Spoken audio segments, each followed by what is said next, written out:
away from probably the biggest night of your life. So how are you feeling just heading into it? I feel really, really good, man. I'm very excited. I've trained my whole life for this, and ain't nothing left to it but to do it. Without any disrespect, I think Jon's probably the favourite heading into this fight, the dominant champion. For you, do you take a silver lining in that thinking, well, no one really expects me to win, so I can just go out there and do it, all the pressure's on him? Well, I mean, that's the case anyway, whether the odds said it or not. He's champion. It's his belt to lose. It's mine to gain. I get to be free, you know. I really got nothing to lose. I'm undefeated. I'm fighting Jon Jones, arguably the greatest of all time. I go out there, I put my entire heart on my sleeve, I fight with everything I have, and worst case scenario, I don't come out on top. But I lost to Jon Jones. How much do you take out of his last few performances, which people have said are a bit underwhelming, like against Santos, against Anthony Smith? How much do you look at that and go, well, that's Jon Jones I'm going to fight. I don't have to worry about the winning round cage or something like that. Honestly, man, I expect to get the best version of Jon we've seen in a minute. Everybody I've fought in, I get the best version of them. I'm a guy that Jon definitely doesn't want to take lightly, and he knows that. You know, he's a smart competitor. He knows I'm not a guy you want to take lightly at all. And I'm sure he's training much harder, or not, you know, but I think I'm going to get a really good version of Jon. I'm training for the best version of Jon. He, earlier this week on social media, he put up a thing about how he's brought all these new recovery machines and how these young whippersnaps are coming up and he's the older guy. He's not that old. Do you think Jon needs to put these narratives into his own head to make himself more of an underdog? In a sense. I feel like in order to stay on top for that long, you have to kind of do a little bit of look at things a little different from time to time to motivate yourself a little more. So that could possibly be it, but I mean, I bought all those machines as well, so it's the same thing. Dominick, have you allowed yourself to kind of think about the significance of what beating Jon Jones would mean? Because I mean, winning the title is amazing, but there are a lot of champions, and there have been a lot of champions. But there's only one person that's going to knock off Jon Jones and end this incredible streak that he's on. Like the last one that we saw in the sport was kind of like Fedor and Verdun, beat him, and everyone remembers Verdun. So it's kind of a chance for you to kind of go down in the record books, no matter what. Not to put too much pressure, but have you thought about that at all? Not really. For me, it's the opposite. I win the belt, I'm in the record books forever, period.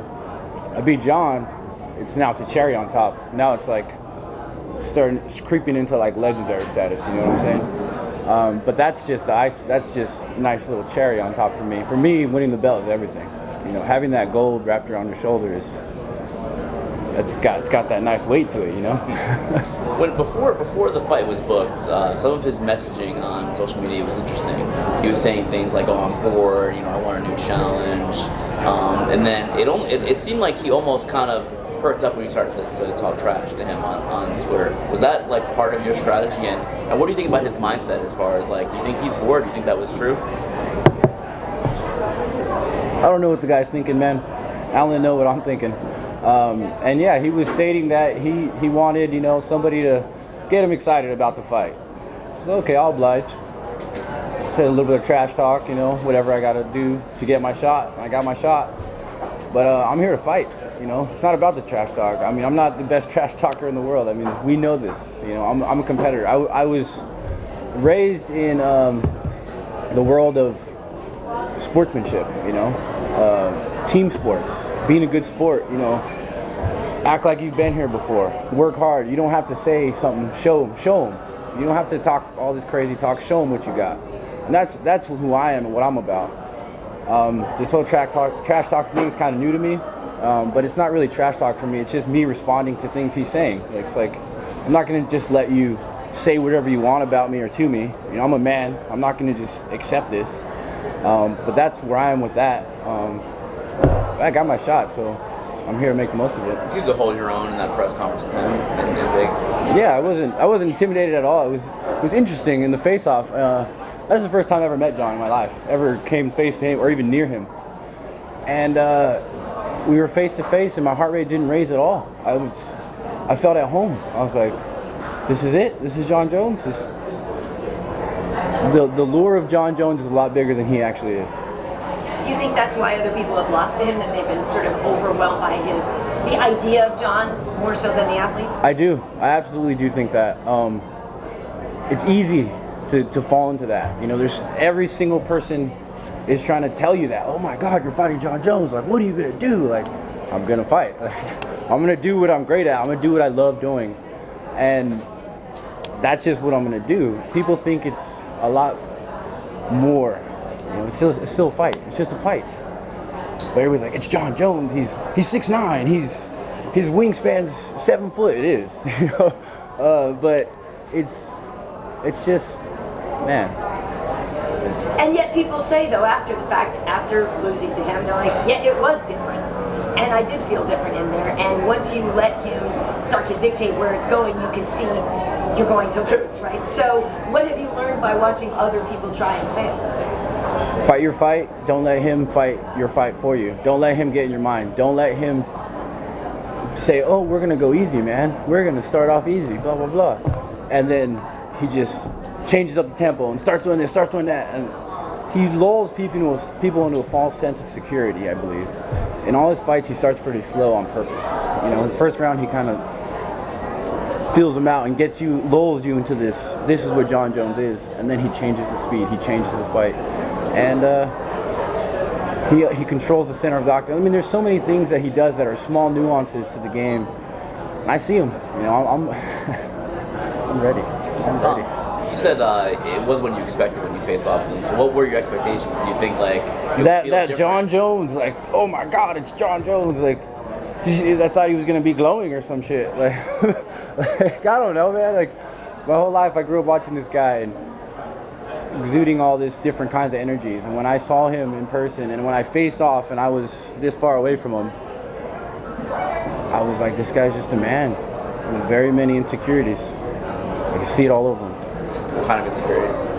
He don't want to lose, man. His ego drives this guy. I'm driven by love and passion, man. A lot different there. Do you think you have to beat him twice? So I imagine if you beat him, they're probably going to give him a rematch before he even leaves the cage.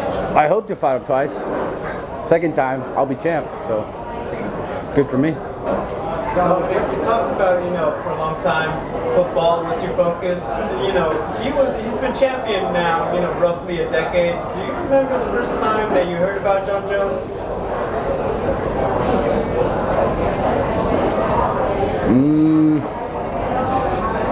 First time I saw Jon Jones, I think he fought Hua the first time. And I was like, dang, that guy's pretty good. He obviously, a big name. He comes from a big team in Albuquerque, but you've been a big proponent. You have everything you need and could want in Victorville. Can you just talk a little bit more about, the benefits for you coming from just a small team in your town? It's family, man. It's love. It's everybody's looking out for my growth and for my advancement. They want me to be. Everybody in my camp, everybody on my team wants me to be the best version of myself. And they're willing to do whatever it takes. They're willing to sacrifice their bodies. They're willing to get black eyes. They're willing to, I got a black eye too. But they're willing to get bloody noses and get hurt for my advancement, for my dream, and not everywhere you go, you'll have selfish people like that on your team, You'll go to a camp or something and guys are growing on their own. Everybody has their own career that they're doing, and they're trying to be the best version of themselves as well. I have guys that are being Jon for me for months, and putting their own careers on hold in order to help me reach my dream. And you don't get that everywhere, And then at the same time, I got my family there. I got my parents, I got my brothers. So, it's all love, man. My environment is completely just love, man. And you don't get that everywhere. Victorville, San Bernardino County, close to the Inland Empire. There's actually quite a few names: Tatiana Suarez, Lorenz Larkin. This is obviously the biggest fight for any of you guys coming from the area. Do you feel like this one puts the place on the map in terms of MMA? Yes and no, man. We're gonna be on the map no matter what. We go out there and we compete and we win and we do well. But this is definitely the biggest fight for our area, and I'm definitely very proud to represent it. And yeah, we'll see. You know, when Kane was champ, there was a lot of talk about having the Latino champ and what he meant to the community. I'm not sure how much of a part of that you are, how much you feel like you're carrying, you know, the mantle for your people, if that's a big thing. No, absolutely. But if it is, could you maybe let us know? Oh, it means a lot. You know, it's my blood. It's where I come from. You know, my dad came from Mexico when he was 12 years old, and it means a lot to him. It means a lot to me. It means a lot to, you know, everybody in my community. To have somebody you could get behind, you know, that shares the same blood, it means a lot, and it makes me very proud to be from there. It's that tough, that hard working. It's hard work and just toughness, you know. And man, it means so much to so many different people in my life, and I want to make everybody proud. But at the end of the day, this is my journey, and I got to do this for me. I'm doing this for me, and so yeah. Para la raza, para Everyone. Right. But so when we talk, My university, my hometown, the state of California, Southern California, like all my friends throughout the world, you know, everybody who supports me. I mean, there's so many people that I'm doing this for, but nobody's gonna be in there with me. You know? well, with that said, you know, we always talk about that great Mexican fighting spirit, and there is a lot of expectation on you to fight a certain way, to throw down, to, you know. I'm willing to give as much blood as necessary. I'm willing to tear whatever needs to be torn. I'm doing whatever it takes to get that gold. I'm willing to die in there, man. I'm literally willing to die in there. And that's what it's all about. Putting your entire heart on your sleeve. Fighting till you cannot fight anymore. Till there's nothing left. That's it. This is it. This is my once in a lifetime opportunity. Whether it's once in a lifetime or not, this is my once in a lifetime. And I'm gonna do everything I can. And I will give whatever it takes. Would this be the biggest athletic achievement for anyone from Stony Brook? I think Joe Nathan won a World Series. Yeah. But this is definitely bigger. Yeah. Well, this is an individual. Yeah, and this is winning the World Light Heavyweight Championship against arguably the greatest of all time. So I think it would be the biggest. Not taking away anything from Joe, but this is huge. Have you gotten anything from those guys back in? Yeah. Sea Wolves back there. The Sea Wolves are showing love these days, and I'm excited about that. I mean, I love my university. I saw an interview you did earlier this week, I think, about Jones and his eye pokes, and there's been a lot of stuff about eye pokes recently with Stipe having vision issues. It's a big deal. It could be keeping him out indefinitely for his career. Is that a legitimate worry that you have with Jon? I mean, it's an issue in the sport these days. Eye pokes are not cool, man. They're not, and it's really easy to not eye poke. Just keep your hands closed. We're fighting with fists. We're not fighting with fingers. I mean, if you watch my fights, I rarely open my hands. I keep fists most of my fight. So eye pokes, man. Jon is notorious for eye pokes. It's something that I am worried about. Not because I'm worried about getting eye poked. I mean, obviously, getting eye poked sucked. You know, I don't want to lose vision for the rest of my life. I don't want to be blind. You know, that's not something I want. But more than that, eye pokes and fingers extended stops you from advancing. It does. Like, if you're gonna come at me and you see fingers in your eye, are you gonna run out those fingers? No, you're not. You're gonna move forward and be like, oh, there's something there that's gonna stop me.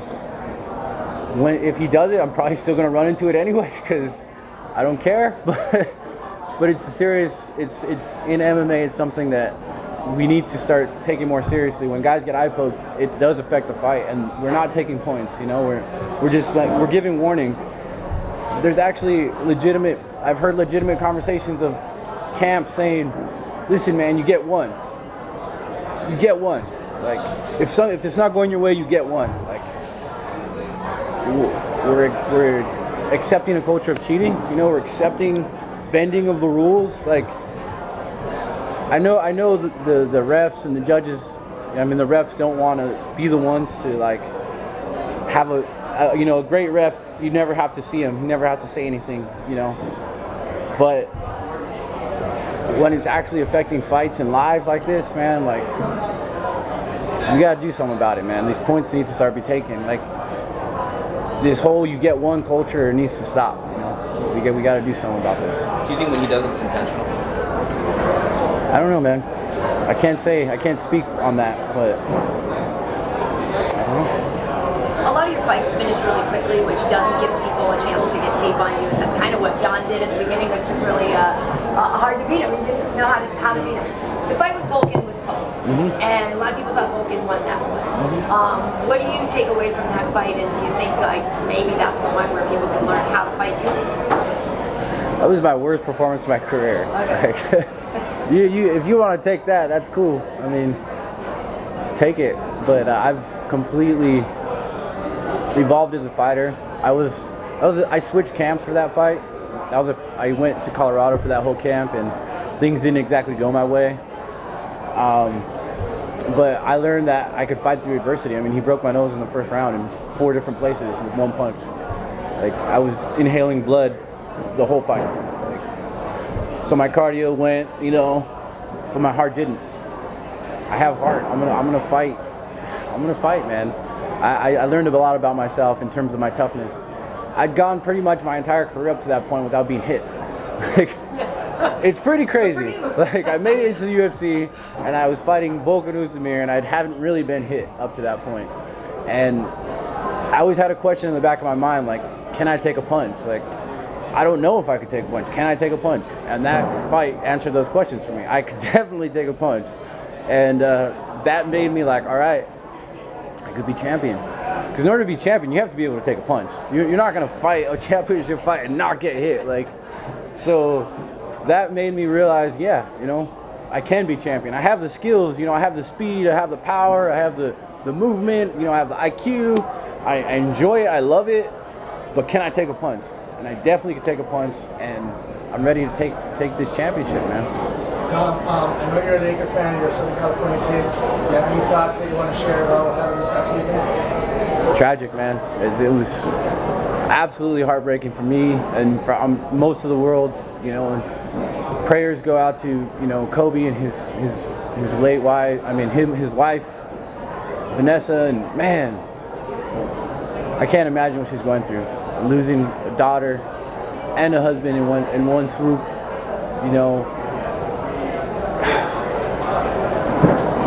Man, just prayers, man. Just prayers. The only idol I've ever had as an athlete. Like, I've never looked up to any other athlete but Kobe Bryant. Kobe's mentality of nobody's gonna believe in you but you. Like I use that throughout my life. Like, I made it to my university. I'm here on that philosophy of nobody's gonna believe in you but you. Nobody's gonna work for you. Like, work when the lights are off. Work when nobody's looking. That's when it matters. That's what makes you a champion. Like, winning is everything. Like, oh man, all of that is a huge part of why I'm here today. Like, Jon brought up the Tim Grover book, Relentless. I read that book because it was mostly about Kobe, and his mindset and everything that goes into the hard work involved. And that all of that, man, I know he's looking out on this one. I know it. At what point did mixed martial arts enter your life? Because as a Mexican-American kid in Southern California, I imagine boxing was big, and also you're tall, and you like basketball, so I imagine you're on the basketball team. But at what point did mixed martial arts come into your life? Fun fact, I never boxed and I never played basketball. But I wrestled. I wrestled my whole life from 8 years old. Actually, when I first started wrestling, I was terrible. I lost almost every match. And I just didn't have that fire, that I had brothers and all that, but I just didn't, I don't know. And then I got in junior high school and I never lost a match. After that, it clicked, everything clicked. And I fell in love with the sport, and I was really good. And yeah. But mixed martial arts entered my life when I was a young kid. Dom, where were you on Sunday when you found out about the Kobe news? I just woken up. I was reading the news, went on Instagram, and somebody posted about it. I looked it up, and I was like, I couldn't believe it, really. I didn't think it was real. I thought it was like a spoof or something. Like, you know how weird stuff gets thrown out on the internet? Photoshop. Yeah, and I was like, no way. And then I kind of kept reading into it, and then it was 100% real. I was at home. Sunday is my rest day. And yeah, man. Pretty much stayed like in bed most of the day. Like, I didn't really get up much. I ate. I had to eat, you know. And yeah, called my friends, called my family, talked to people about it. I needed to talk to someone about it. You know, it really was like almost losing a family member, and it's like, I don't know, man. It sucks. It fucking sucks. But everything happens for a reason. I truly believe that, and I don't know. I think maybe